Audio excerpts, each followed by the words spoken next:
আসসালামু আলাইকুম, সবাই কেমন আছেন? আশা করি সবাই ভালো আছেন। আপনাদের মাঝে আসলে নতুন একটা ভিডিও নিয়ে চলে আসছি। আপনারা দেখতেছেন হয়তোবা আমরা ইফতারের আয়োজন করেছি মাহে রমজান উপলক্ষে। আমাদের মসজিদে এই ইফতারটা দেওয়া হবে, আমাদের এলাকাতে কিছু বাসা বাড়িতেও দেওয়া হবে। আমরা যে ইফতারটা আয়োজন করেছি, ইফতারে আসলে অনেক ধরনের আসলে আইটেম নিয়ে আমরা আয়োজনটা করেছি। তবে এই ধরনের আয়োজন করার ভিতরে একটা আলাদা রকমের শান্তি কাজ করে। আর সবচেয়ে বড় কথা হচ্ছে এই ধরনের আয়োজন আসলে মন থেকে ভালোবাসা দিয়ে যদি করেন আপনি, সেটার মধ্যে আরও বেশি ভালো লাগবে। আমরা আসলে সকাল ৯টা থেকেই আসলে কার্যক্রম শুরু করেছি। প্রায় ৬-৭টা মানুষ আমরা এই ইফতারটা আয়োজন করার ক্ষেত্রে কাজ করেছি। তবে এই আয়োজনে আসলে আসলে আমরা চাইলে অনেক কিছু আসলে বাজার থেকে রেডিমেড আমরা কিনে নিয়ে আসতে পারতাম, কিন্তু আমরা সেটা না করে ২ জন মানুষকে আমরা হায়ার করেছি, এক্সপার্ট যারা সব ধরনের কাজ পায়। তাদেরকে আমরা ছোটো ছোটোভাবে অনেকগুলো সহায়তা করেছি। সেইভাবে আমরা আসলে এই ইফতারের আয়োজনটা করেছি এবং আমরা সকল কিছুই বাসায় তৈরি করেছি এবং প্রত্যেকটা জিনিসের ভিতরে একটা আলাদা রকম মায়া ভালোবাসা দিয়েই তৈরি করা হয়েছে। যেহেতু মাহে রমজানে সবাই আসলে ইফতার করবে সারাদিন রোজা রেখে, চেষ্টা করেছি সেটাকে একটু কোয়ালিটি ফুড করার জন্য। এবং এই জিনিসটা করতে গিয়ে আমরা আসলে বাসায় সকাল থেকে অনেকগুলো মানুষ পাট পাট করে বিভিন্ন কাজগুলো আমরা করেছি।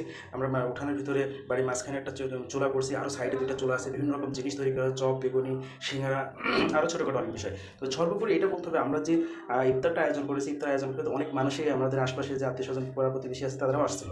এই আমি ইফতারটা শুধু মসজিদে দিয়েছি এমন না, আমাদের প্রতিবেশী আছে তাদেরকেও দেওয়া হয়েছিল এবং আমাদের আত্মীয় স্বজন আছে তাদেরকেও দেওয়া হয়েছিল। আমরা আসলে সেই সকাল ৯টায় শুরু করছি, আমাদের শেষ করতে করতে বিকাল 4:30 বেজে গেছে আমাদের এই ইফতারের সকল কার্যক্রম শেষ করতে। পরবর্তীতে আমরা এগুলো প্যাকেজিং করে আমরা হচ্ছে যে আত্মীয় স্বজন এবং পাড়া প্রতিবেশীদেরকে দেই। তারপরে আমরা আসলে এইভাবে কাজগুলো এগিয়ে নিয়ে যাই। আমাদের এই মসজিদে যে কাজগুলো করতেছিলাম, এই যাওয়ার পরবর্তীতে মানুষকে বলাও লাগে না, প্রত্যেকটা মানুষ এসে এই মসজিদের কাজে সম্পৃক্ত হয়ে ইফতারগুলো কীভাবে বন্টন করতে হবে তারা নিজেরাই সব কিছু করে দিতেছিল। আমরা আসলে শুধু বাসার থেকে নিজ দায়িত্বে জিনিসগুলো শুধু মসজিদে পৌঁছে দিই, এই মসজিদে মুসল্লিরাই সেটা সকল দায়িত্ব পালন করে। যেহেতু সবাই বসবে, বসে ইফতার আয়োজন করে প্রায় ১২০ থেকে ৩০ জন মানুষ এখানে ইফতার করবে।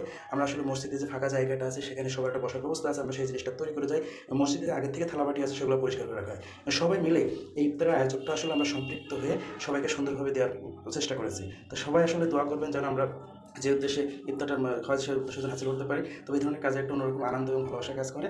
আশা করতেছি আপনারা হয়তো বা এটা বহু করতে পারতেছেন যে ইফতার দেওয়ার ভিতরে কী ধরনের একটা আনন্দ আছে আর কি। তো সবাই ভালো থাকবেন, সুস্থ থাকবেন, এই প্রত্যাশা রেখে আজকের মতো শেষ করতেছি। সবার মাঝে থেকে আসসালামু আলাইকুম। আর চেষ্টা করবেন আমাদের এই ভিডিওটার ভিতরে কোনো ভালো এবং খারাপ যেটাই হোক কমেন্টসে জানানোর জন্য এবং শেয়ার করার জন্য।